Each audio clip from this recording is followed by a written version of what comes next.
गजब हो गया। इसलिए लिखा है कि जहां मदरा का पान होता है वहां भी कलयुग है, जहां लंपट पुरुष रहते, जहां चरित्र हननहीनता होती है वहां भी कलयुग है, और जहां हिंसा होती है वहां भी कलयुग है। ये 4 स्थानों पे कलयुग है।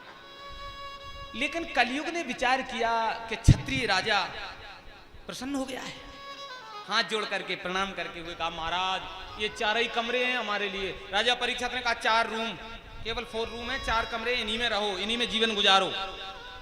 कलयुग ने कहा, महाराज ये 4 स्थानों में जिंदगी कैसे कटेगी? क्यों? बोले जितने खराब आपके दिमाग में थे स्थान वो सब हमें ही दे दिए। अब कभी कभार हमारे रिश्तेदार आ जाएं, अतिथि आ जाएं, गेस्ट मेहमान आ जाएं, तो इन कमरों में तो रहेगा ही नहीं, कोई अच्छा सा एक कमरा और दे देते, मैं हाथ जोड़ता हूं आपके। अब यद्यपि राजा रीझ गए थे, उसके ये स्वभाव से रीझ गए थे कि भाई इसके समय में नाम जब से ही भवसागर से पार आदमी हो जाए तो रीझ गए थे। तब जब उसने चतुराई से कहा कि महाराज एक स्थान और दे देते कोई, जहां अपने अतिथियों को मेहमानों को बिठा सकें। पुनश्च याचमानाय, जैसे ही पुनः याचना करी तो राजा परीक्षित ने कह दिया, जाओ जात रूप मदात प्रभु, जाओ सोने में भी तुम्हारा वास होगा। सोने में वास की बात कह दी तो राजा परीक्षित ने जब सोने की बात कही, सोने में तुम्हारा वास, तो अब यहां थोड़ा सा हम लोग कभी इस भ्रम में पड़ जाते हैं, लोग तर्क भी देते हैं कि अगर सोने में कलयुग का वास है तो सोने की तो भगवान की मूर्ति भी होती है। भगवान स्वयं कहते हैं, मासा नाम मार्ग शीर्षो हम धातु नाम अस्मि कांचनम, धातुओं में जो सोना है वो मेरा रूप है, मैं हूं। तो क्या मानूं प्रभु, सोना जो है सोने में कलयुग मानूं या भगवान को मानूं?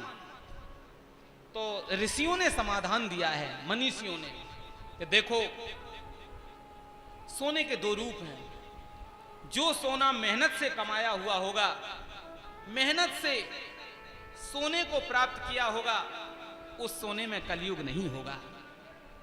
और जो सोना दूसरे के गले को काटकर उसके सोने को छीनकर अपने गले की शोभा बढ़ाओगे तो उसमें भगवान नहीं पाओगे, उस सोने में तो कलयुग भी बैठा होगा।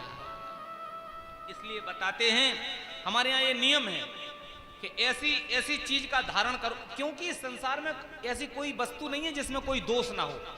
हर एक चीज में दोष है। भोजन करो तो अन्न में दोष, वस्त्र पहनो तो कपड़ों में दोष, तो क्या करें, दोष मुक्त कैसे हो? तो तुलसीदास जी कहते हैं, पहले तो ऐसी चीज ग्रहण करो जो हम लोग भगवान को दे सकें।